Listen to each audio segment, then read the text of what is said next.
What's up, guys? Just making this video. This is a 2013 Gixxer 600. Did a bunch of mods to it, so just kind of making this video to show people and kind of go over them and see if you guys have any questions about installing any parts. Just kind of like, not a how-to video obviously, but something if anyone has any questions about. So like I said, this is a 2013 Gixxer 600. I went with Armor Bodies, Woodcraft Armor Bodies track fairings, and just got them painted blue. That's it, basically the same as the tank and the front fender. Had a buddy's dad do it for like $100, which is really nice. I think it came up pretty good. Just went with the all blue. Armor Bodies Woodcraft fairings are actually pretty cool. Very easy installation. The holes matched up pretty much perfect. I had no issues. The only thing I had to do was cut this out. Right here, as you can see, the kickstand was still smacking off it a little bit, the little spring here, so I just dremeled that out by the belly pan. And then also, if you want to go with Woodcraft, you're going to have to get your cat cut off. You can see here there's like a little link pipe. MJS makes a really good one. I'm sure there's some other ones out there, or just go straight full exhaust.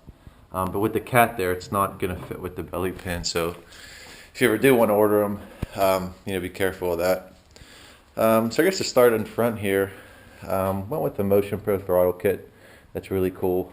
You can switch to different reels to have a longer or shorter throw. So I just have to go a little bit to go full throttle, which is nice. You don't have to reposition your hand. Woodcraft clip-ons, really cool. They're adjustable. Basically, it's a three-piece set. They just connect here, and then there's screws back here too, as you can see right here. And basically, you can move them in and out, slide them forward, back, just more adjustability. That's just really cool. I went with the Brembo RCS master cylinder. Has two settings, an 18 and a 20. The 18 is more, I guess, for like street riding. It's less aggressive, but has better feel.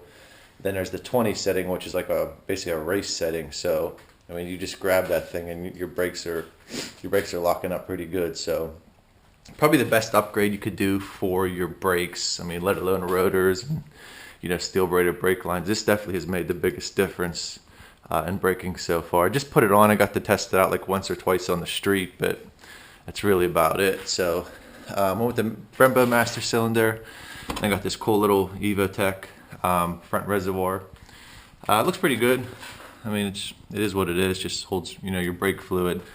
And then here's a Tygon 6mm tubing is what you're going to need to connect from the master cylinder to the front reservoir. Brembo also makes their little kit, which is really nice too. I've seen those before, but I come with the Evotech because it's colored and got the cool little view lid. I know it's kind of corny, but it is what it is. So basically, you just connect them here, and the brake fluid comes into the cylinder, then through the lines.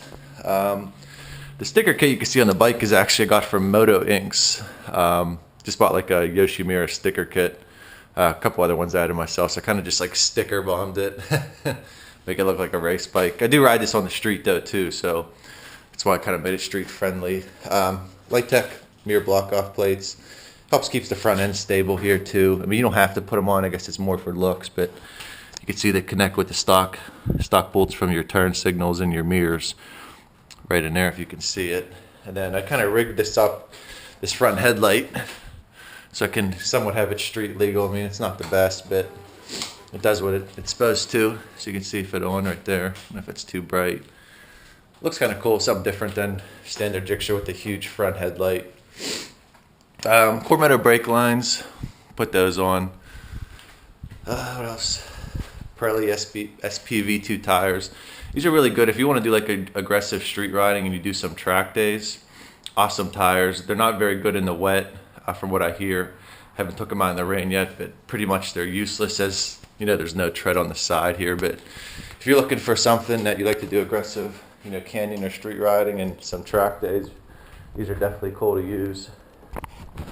This is just a FP Racing clutch lever. I got the medium style. Pretty easy installation. Like I said, clip-ons.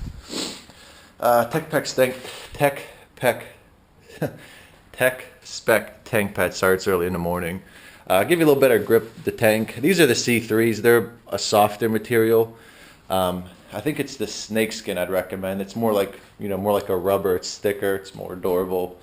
So I definitely recommend those. These wear out too easy. As you can see, there's not much grip left on them. I got to replace those.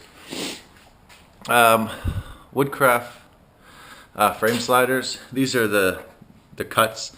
So as you can see, there's a little hole there. I had to drill for the the bracket to go into the frame mount.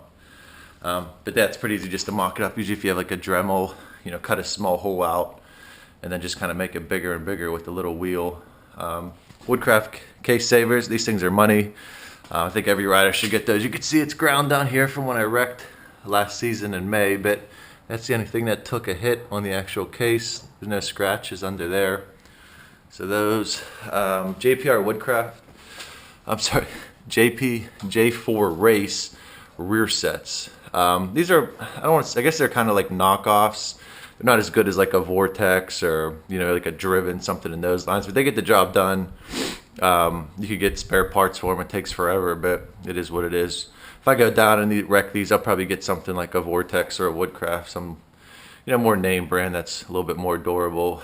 I did the Driven sprocket kit. I did one -1+2 with the speedo healer to correct your miles per hour. Blue chain, black sprocket. So definitely gives it more, feel like you have more power in the mid-range. Just kind of yank on it and go. Got the Lightech chain adjusters with the lifters. These lifters are here, you can actually put them on the rear stand. As you can see, my spool mount actually cracked off in the wreck. That's why I definitely kind of wanted these in the first place, so I don't have to replace the swing arm. It wasn't cheap, $300 for these things, but they look cool. I mean, the adjustability on them takes literally a minute. All you got to do is just loosen your axle bolt and turn these little dials in the back and adjust your chain forward and backward. I mean, it's minimal time, like I said, with the lifter. So now I can put my bike on a rear stand.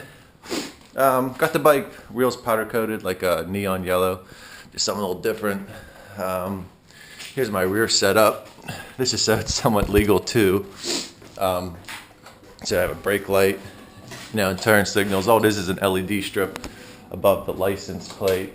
I guess I don't know how legal that is, but as you can see, it works, and it's what I need it for, so someone can see me if they're behind me and which way I'm going. So pretty much that. When I go to the track, all I do is I take this off, this bracket, kind of stick it under this plate right here. That way you can't even see it. Leo Vince SPK Italia exhaust. For the price point, this thing's money. I mean, Leo Vince makes a quality product. It sounds really good. I think I got it for like $200 or something very cheap. So if you're looking for an exhaust for it, it sounds pretty good. I'll start it up real quick. It's kind of early in the morning, so I don't want to make too much noise with my neighbors.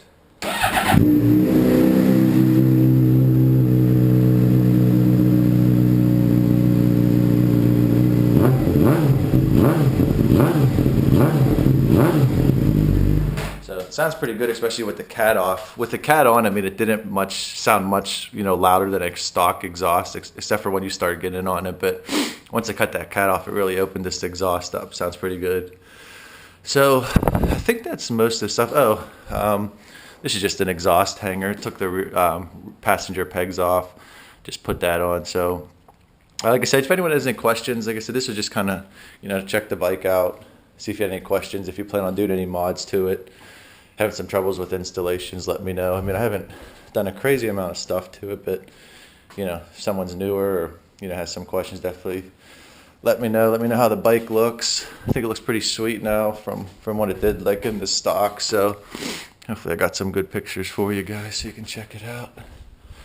So yeah, so if any questions, let me know. Just gonna end this video. I think that's pretty much everything I've done to it, so not really much to go over. So all right guys,